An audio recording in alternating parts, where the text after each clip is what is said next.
नमस्कार साथियों, भारत माता की जय। जय श्री राम, जय छठ मैया। मैं आपका आत्मा राम ठाकुर आप सभी को छठ महापर्व की शुभकामनाएं देता हूँ। ये छठ महापर्व आपके जीवन में खुशियाँ ही खुशियाँ लाए। आप जीवन में खूब तरक्की करो, आगे बढ़ो, पूर्वांचल का नाम और देश साथ में देश का भी नाम आप लोग रोशन करें, यही हमारी कामना है। कल मंगलवार 5 तारीख से नहान खान के साथ छठ महापर्व की शुरुआत हो जाएगी। 6 तारीख को छोटी छठ और 7 तारीख को जो वीरवार को शाम को ढलते हुए सूरज के अर्घ के साथ छठ पूजा की शुरुआत होगी। और 7 तारीख वीरवार को सुबह मॉर्निंग में उगते हुए सूरज के अर्घ के साथ छठ महापर्व के समापन होगी। इसके साथ ही छठ महापर्व का समापन के साथ ही मैं आप सभी को शुभकामनाएं देता हूं।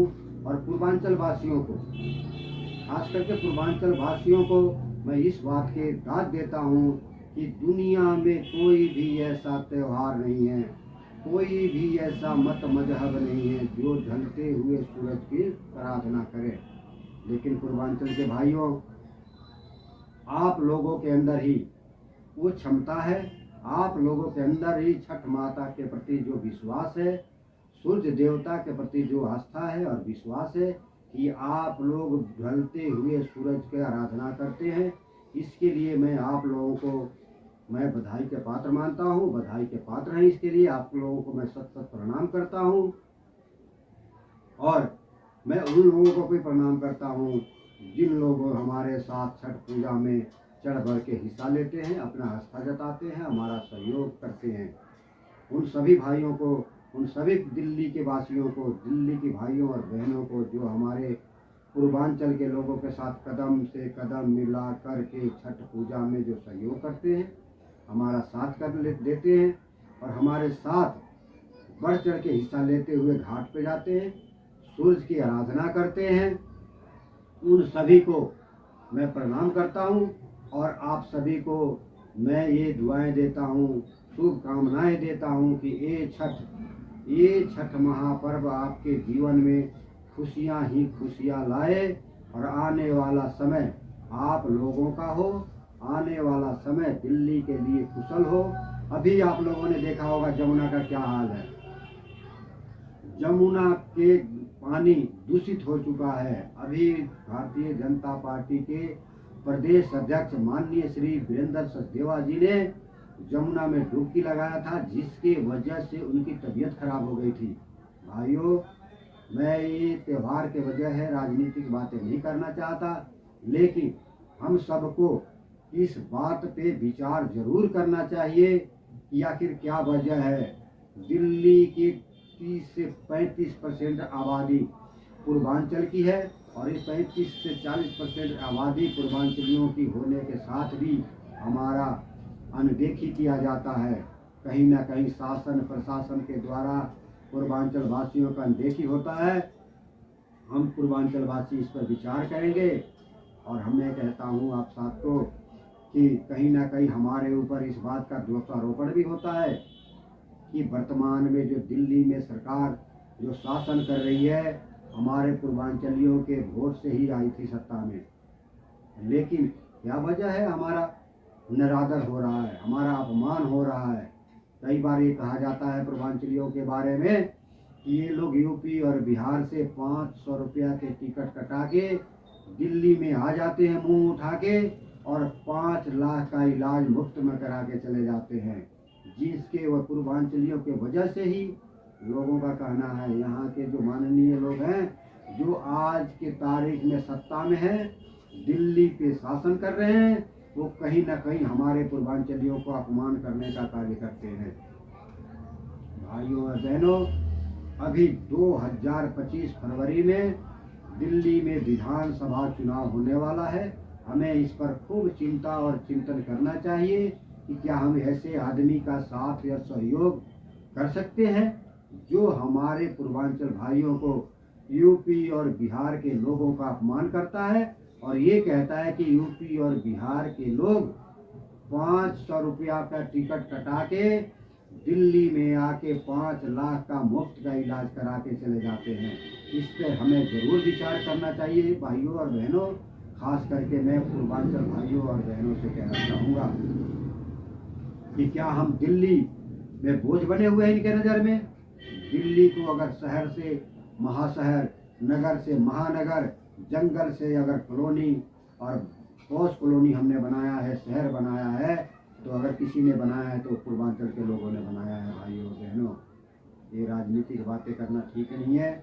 मैं आपसे कह रहा हूँ कि इस पर ज़रूर विचार करें। क्या हम इसीलिए खून और पसीना एक करके हमने इनकी सरकार बनवाई थी ताकि ये सत्ता में आकर हमारे पूर्वांचल भाइयों का अपमान करें और ये कहें कि पूर्वांचल के लोग 500 रुपया दे के 5 लाख का इलाज करा लेते हैं और इनके वजह से दिल्ली के स्वास्थ्य व्यवस्था चरमराई हुई है। ऐसी बात सुनने के लिए हम नहीं है। ऐसी बात हरगिज सुनने के लिए हम नहीं है, ना सुनेंगे, ना ऐसी किसी बात को हम बर्दाश्त करेंगे। भाइयों और बहनों, पूर्वांचल वासियों, हमें भीख नहीं चाहिए, हमें हिस्सेदारी चाहिए। पूर्वांचल के लोग आज दिल्ली में इतनी संख्या में हैं कि जिसकी चाहें जब चाहें सत्ता में ला सकते हैं। अगर हम किसी को सत्ता में ला सकते हैं तो हम किसी को सत्ता में से हटा भी सकते हैं।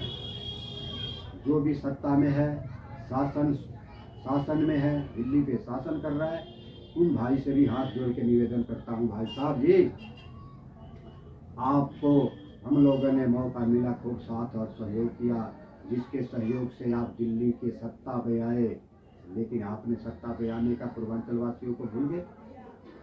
आज पूर्वांचल वासियों के बारे में ऐसे शब्द करते हुए आपको लज्जा नहीं आई। आज जमुना, हम साल में एक बार हमारा छठ महापर्व आता है।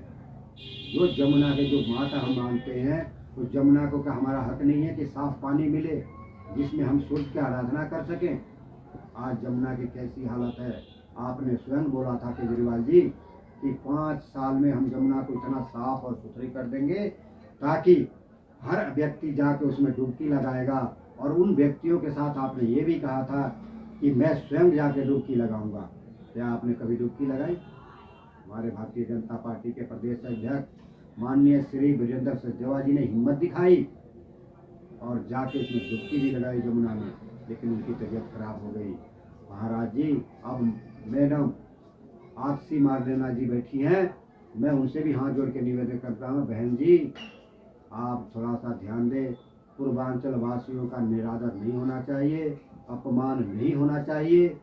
जो भी राजनीति है, आप राजनीति अपनी जगह पे करते रहें, लेकिन हमारा छठ महापर्व में आप पूरा सहयोग दें, पूरा साथ दें। मैं अपने स्थानीय नेताओं से भी हाथ जोड़ के निवेदन करूंगा कि हमें थोड़ा सा सुविधा दें।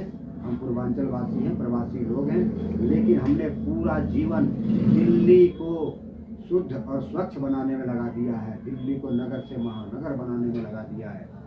इसलिए जो भी अपोजिशन के लीडर हैं, जो भी हैं, मैं सबसे हाथ जोड़ के निवेदन करना चाहूँगा कि भाई साहब जी, आप लोगों के हाथ में है सत्ता है, शासन प्रशासन आपके हाथ में है।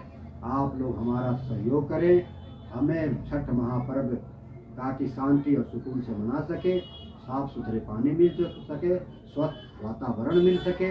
इन्हीं शब्दों के साथ अंत में मैं एक शब्द और कहूँगा कि छठ महापर्व के लिए आप सबको शुभकामनाएं देता हूँ।